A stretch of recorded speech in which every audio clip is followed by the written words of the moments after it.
It's rich, it's creamy, and it takes less than 30 minutes to make. Let's make chicken Alfredo.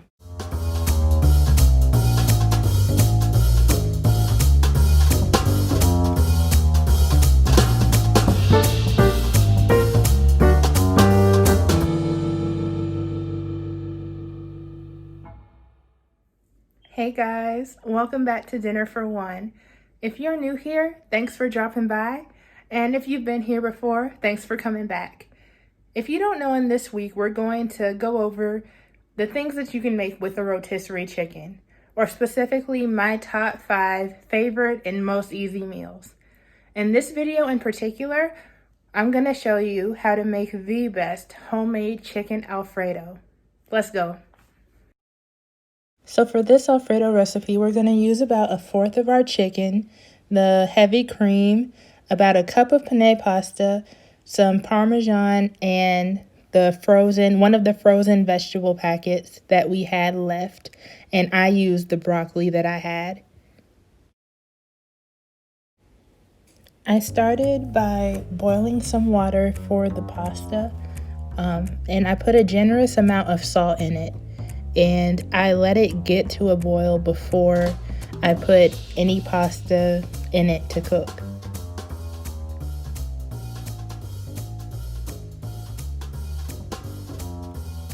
Then, while that was boiling, I got started on the sauce.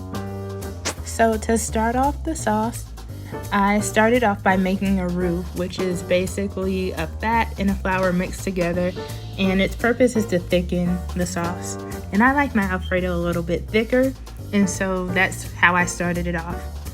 I added about 1 tablespoon of butter, and once it started to look like that, I incorporated flour in little batches. I wasn't really sure what measurement to use because I don't really do measurements like that, but I mixed it in a little bit at a time.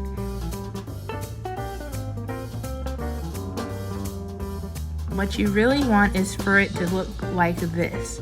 Once you achieve this, you can stop adding flour and add in a little bit of your heavy cream at a time.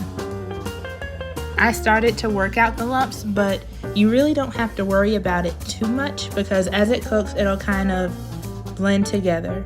I use my fork as a little whisk though to help speed up the process.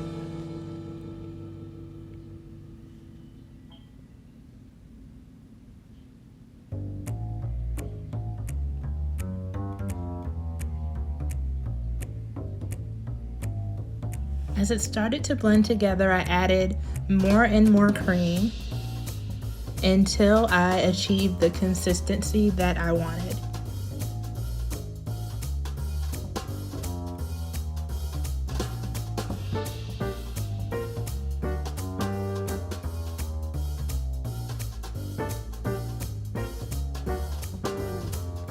So around this point, I stopped adding in my cream because it got a little thinner.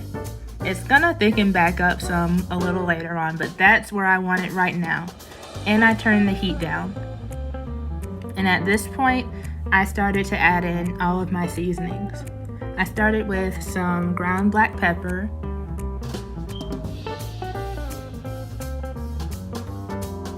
some onion powder, garlic powder, and I added a little extra because, you know, that's my business. Don't worry about all that. And then some Italian seasoning.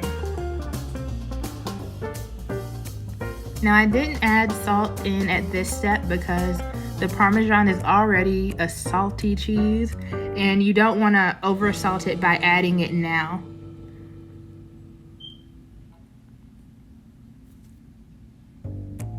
And after I gave that a good mix and it still kind of simmered, that's when I added in the parm. Now this part is really subjective. It's all about what you like.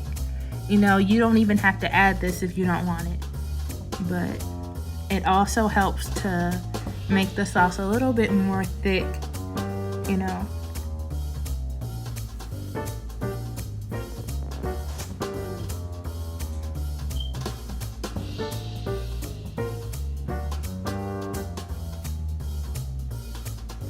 Look at that consistency. That's exactly what I was going for.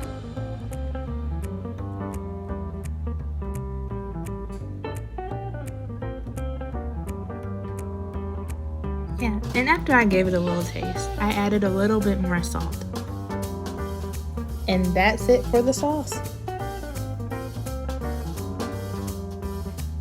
Alright, then I went back over to the water. When it started kind of simmering, bubbling like this, that's when I added the pasta.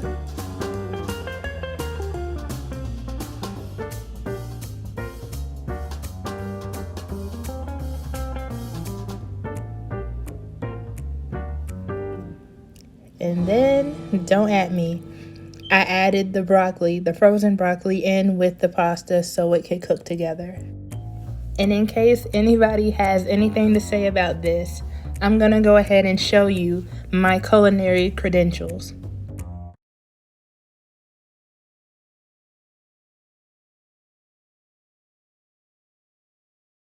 No culinary credentials found. Yeah, so look, I never said I was an expert. I just said this works for me. So after you grab a noodle, if you can, because I was having a little trouble, make sure that it's al dente. And then, yeah, once that's done, the broccoli should be done along with it. And so from there, I just strained it with my fork. I didn't bother getting a colander or anything because I wanted to save a little bit of that juice anyway to add to the sauce.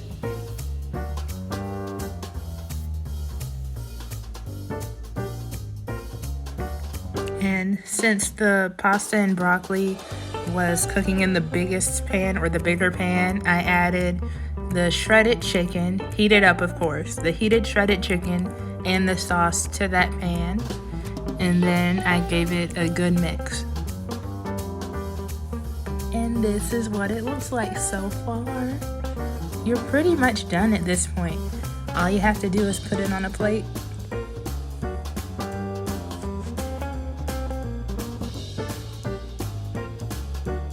And this is what the finished product looks like.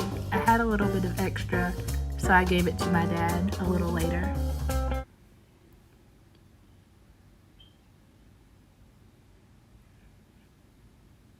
And look, it even got his seal of approval. Thank y'all for watching.